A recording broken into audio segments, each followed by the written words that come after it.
उद्धव सरीखे परमहंस, ये उद्धव परमहंस, इनकी अवस्था ऐसी वैसी मत समझिए, इनकी अवस्था सुखदेव परमहंस जो मैंने सत्संग में बताया उससे भी आगे।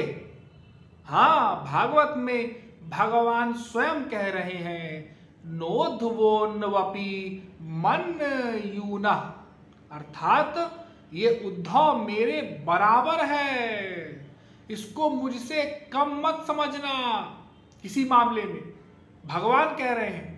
तो वो उद्धव परमहंस को भगवान ने कहा, मथुरा भगवान चले गए थे कंस के बुलावे में, तो आप सबको ज्ञात ही है।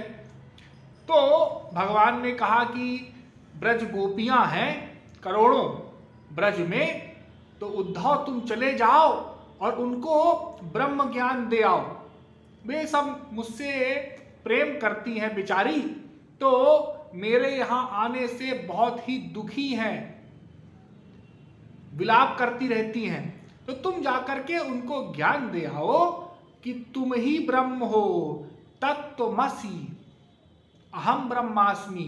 वो ज्ञानी थे, ज्ञान मार्ग के साधक थे, तो भगवान ने उनको ऐसा बोल दिया। उन्होंने कहा ये तो बहुत बढ़िया बात है, मैं ज्ञानी हूँ और मुझे इतने सारे इकट्ठा चेलियाँ मिल जाएंगी, सब शिष्य बन जाएंगी मेरी, सबको जाके ज्ञान दे आऊँगा। हाँ हाँ, ये तो ठीक ही कह रहे हैं।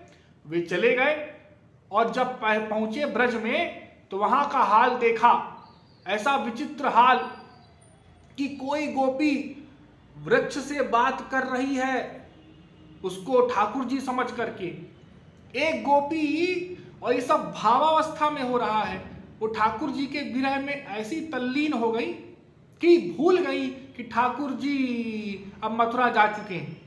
एक गोपी यशोदा बन गई, एक गोपी अपने हाथ में उसने अपने हाथ में डंडा ले लिया, जो यशोदा बनी थी उसने भी डंडा ले रखा है।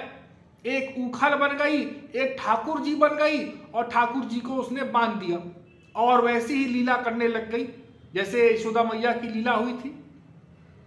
तो गोपियों का बड़ा ही विचित्र हाल था, विचित्र दशा थी, विलाप करती थी, कभी हंसती थी तेज तेज।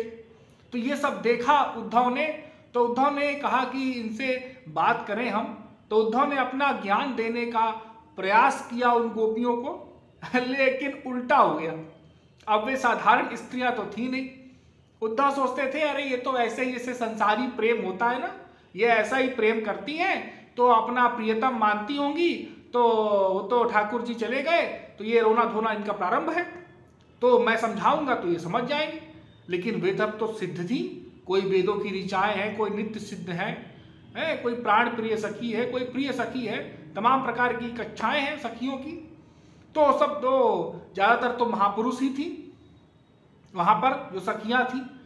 तो उन्होंने उल्टा बता दिया, ज्ञान दे दिया उद्धव को, उनको समझा दिया कि देखो ऐसा है कि वे तो हमारे रोम रोम में बसे हैं, हे उद्धव जी, हम उनसे अलग नहीं हो सकते। और तुम क्या सोचते हो कि वो यहां से चले गए?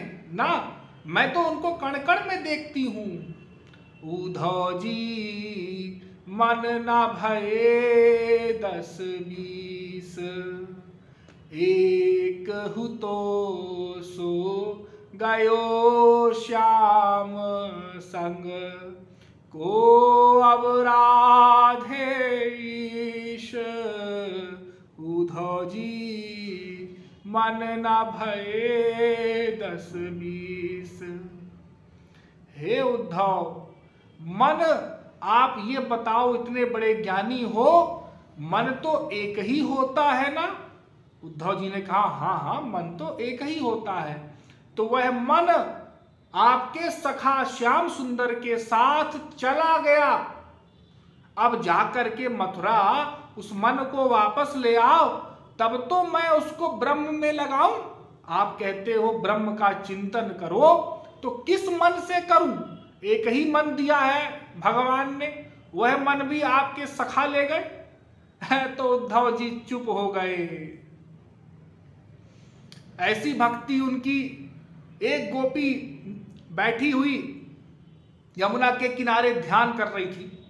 तो एक बार नारद जी अचानक आ पहुंचे और नारद जी ने उनसे पूछा कि आप क्या कर रही हैं। उनको लगा कि ठाकुर जी का ध्यान कर रही हूं। अरे भगवान का ध्यान कर रही है, ठाकुर जी का क्या? अरे नाम मत लेना उसका। तेज से बोली, है क्या बात है? अरे वो तो उसने हमारा सब खराब कर रखा है। वो हम रोटी पकाते हैं तो रोटी जल जाती है, घर में कोई काम नहीं होने पाता, हमारा मन वहीं लगा हुआ है। तो मैं ये ध्यान करके वहां से मन को हटा रही हूं।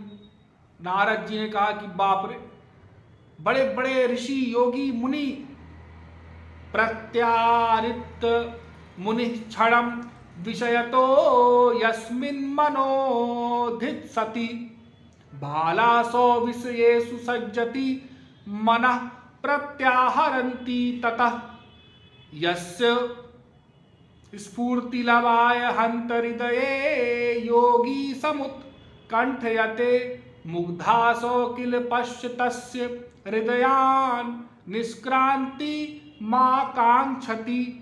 बड़े बड़े ऋषि योगी मुनि तपस्वी लोग वो ध्यान लगाते हैं कि एक सेकंड को, एक क्षण को श्री कृष्ण का स्मरण हो जाए, एक बार श्री कृष्ण हमारे ध्यान में आ जाएं, उनके दर्शन मिल जाए तो मैं धन्य धन्य हो जाऊं, कृतार्थ हो जाऊं। और ये गोपी ये यहां बैठ करके यमुना के किनारे ये ध्यान कर रही है कि ठाकुर जी मेरे हृदय से निकल जाए। बताओ कितना बड़ा आश्चर्य है।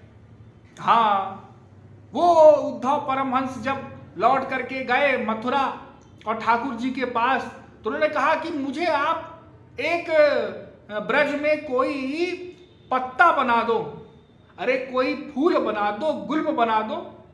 आसा महो चरण रेणुजुषामहं श्याम वृंदावने किमपि गुल्मलतौषधीनां या दुस्त्यजं स्वजनमार्य पथं च हित्वा भेजुर्मुकुंद पदवीं श्रुतिभिर्विमृग्याम्। अरे मुझे आप कोई एक पत्ता ही बना दीजिए, एक वृक्ष बना दो, कोई डाल बना दो, कोई फूल बना दो, कोई गुल्म बना दो। अरे क्यों? इसलिए ताकि जब ब्रज गोपियां वहां से विचरण करें, माखन बेचने के लिए जाएं, यमुना में स्नान करने इत्यादि जाएं, तो उनकी चरण धूल उड़े और वो मेरे ऊपर पड़े तो मैं धन्य धन्य हो जाऊं। बताइए, ऐसे अथा ब्रज गोपियों का प्रेम श्री कृष्ण के प्रति। ये अवस्था है ब्रज गोपियों की। तो ब्रज गोपियों का जो प्रेम है भगवान के प्रति, वो सर्वोच्च कक्षा का प्रेम है। उससे उच्च कक्षा का प्रेम आध्यात्म जगत में नहीं हुआ करता। हमको भी इसी अवस्था में पहुंचना है। मैंने बताया था ना एक दिन कि भगवान से उनका ऐसा प्रेम है कि एक क्षण को भूले नहीं भूलती हैं। घर में काम करती रहती हैं, रोटी बना रही हैं, माखन निकाल रही हैं, गाय का दूध दूह रही हैं, लेकिन नेत्रों से निरंतर अश्रु प्रवाहित हो रहा है। हाँ, आंसू पोंछते जाती हैं और काम करते जाती हैं। ऐसा उनका प्रेम था ठाकुर जी के प्रति। लेकिन कोई शिकायत नहीं, कोई गिला शिकवा नहीं कि हम तो इतने वर्षों से आपको याद कर रहे हैं, स्मरण कर रहे हैं, आपको हमारी सुध नहीं आती, जाओ मैं आपसे प्रेम नहीं करती ना। ये तो भगवान के वियोग में उनका प्रेम और बढ़ गया और अधिक उसकी वृद्धि हो गई। वो घटता नहीं संसारी प्रेम जैसे। संसार में तो स्वार्थ होता है ना, अरे तुम नहीं आते तो हम भी तुमसे मतलब नहीं लगाते, हटाओ दूसरे के पास जाएंगे। लेकिन ये भगवदीय प्रेम है, यहाँ ऐसा नहीं होता, यहाँ भक्त ऐसा नहीं कहता। तो ब्रज गोपियों का प्रेम अवर्णनीय है, अकथनीय है। उसको कोई नहीं बता सकता। कोई बता भी दे, रसिक महापुरुष कोई मिल जाए बता दे, तो उसको रसिक ही समझ सकते हैं। वो कहते हैं ना, रसिक की बातें रसिक ही जाने, रसिक बिना को समझ सके ना। तो रसिक की बात रसिक ही जाने। उस अवस्था में जब हम पहुंचेंगे, जब हम वो गोपी प्रेम हमको प्राप्त होगा ठाकुर जी का असली वाला, तब हम उसको समझ पाएंगे। अभी तो हम भाव बनाते हैं कि हाँ हम गोपी हैं, भाव देह से और भगवान की भक्ति करना है। अभी हम वहां तक पहुंचे नहीं। जब हम पहुंचेंगे वास्तविक, तब हमको समझ में आएगा, बोध होगा, तब हमको ठाकुर जी से वास्तविक प्रेम होगा। हाँ, तो ब्रज गोपियों का प्रेम सर्वोच्च कक्षा का प्रेम है। इसी को लक्ष्य बना करके हमको भी भक्ति करना है। हमको भी ऐसी ही भक्ति करना है, ऐसा ही ठाकुर जी से प्रेम करना है। और गोपी प्रेम वाले महापुरुष भी हमको प्राप्त हैं ही। हमारे गुरुदेव भी गोपी प्रेम की ही शिक्षा दिया करते थे। तो इन सब बातों का स्मरण रखते हुए हमको अपनी साधना करनी है निरंतर, साथ में निष्कामता और प्रेम भगवान से बढ़ता जाए, इस बात का हमेशा ध्यान रखना है।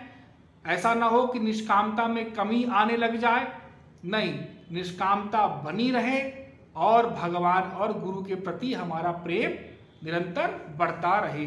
बोलिए वृंदावन बिहारी लाल की।